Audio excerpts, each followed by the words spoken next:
ان الحمد للہ والصلاة والسلام علی نبیہ۔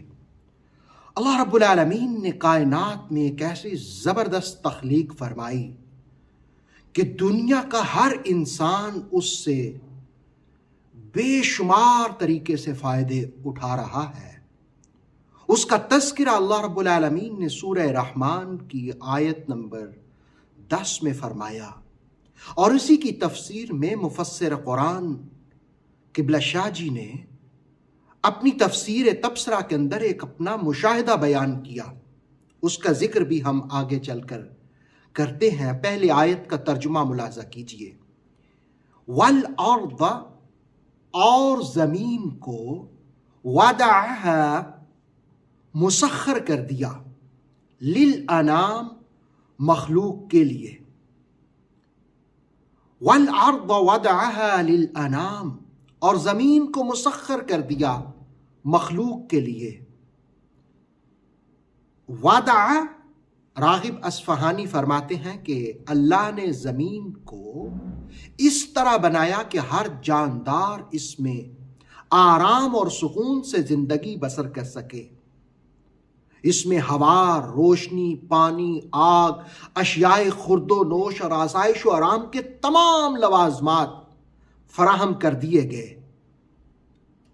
اب آپ سورہ رحمان کی اگر آیات میں ربط دیکھیں تو جو اس سے پہلے والی آیات ہیں ان میں آسمان کا ذکر ہوا، شمس و قمر کا ذکر ہوا، اور عدل کا حکم دینے کے بعد پھر زمین کا ذکر کیا کہ جس رب نے آسمان، سورج، چاند اور عدل کا حکم دیا، اسی رب ذوالجلال نے زمین کو بھی پیدا فرمایا۔ وَالْعَرْضَ وَدَعَهَا لِلْأَنَام۔ گویا یہ آیت لطافت اور مفاہیم کے دریچے وا کرتی ہے، اور اس آیت کا آخری لفظ ہے انام۔ انام کا معنی ہوتا ہے مخلوق۔ ابن عباس فرماتے ہیں کہ ہر جاندار کو انام کہتے ہیں۔ وَالْعَرْضَ وَدَعَهَا لِلْأَنَام، اور اس نے زمین کو پیدا کیا ہے مخلوق کے لیے۔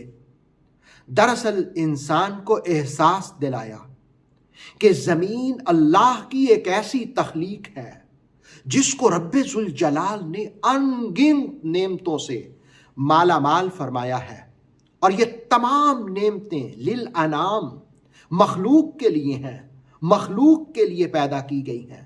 اصل میں انسان کی کمزوری یہ ہے کہ جب تک وہ کسی نعمت سے محروم نہیں ہوتا اس وقت تک اس کی قدر و قیمت کا اسے ٹھیک طرح سے اندازہ نہیں ہوتا۔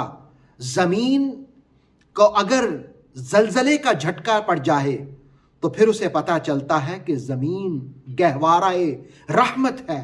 اسی لیے رب ذوالجلال نے فرمایا وَالْأَرْضَ وَدَعَهَا لِلْأَنَام، اور زمین کو پیدا کیا ہے مخلوق کے لیے۔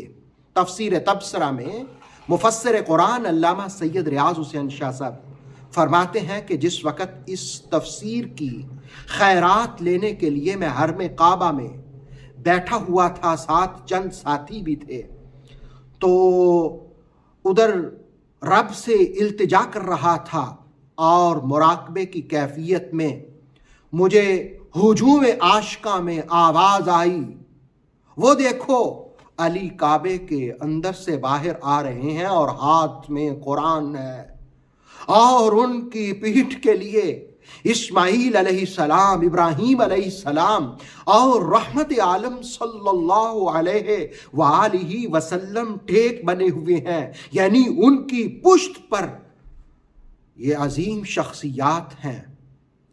اور کہتے اس کے ساتھ ہی مجھے کسی نے ہلایا اور میری زبان پر، شاہ جی فرماتے ہیں میری زبان پر یہ آیت جاری ہو گئی وَالْعَرْضَ وَدَعَهَا لِلْأَنَام۔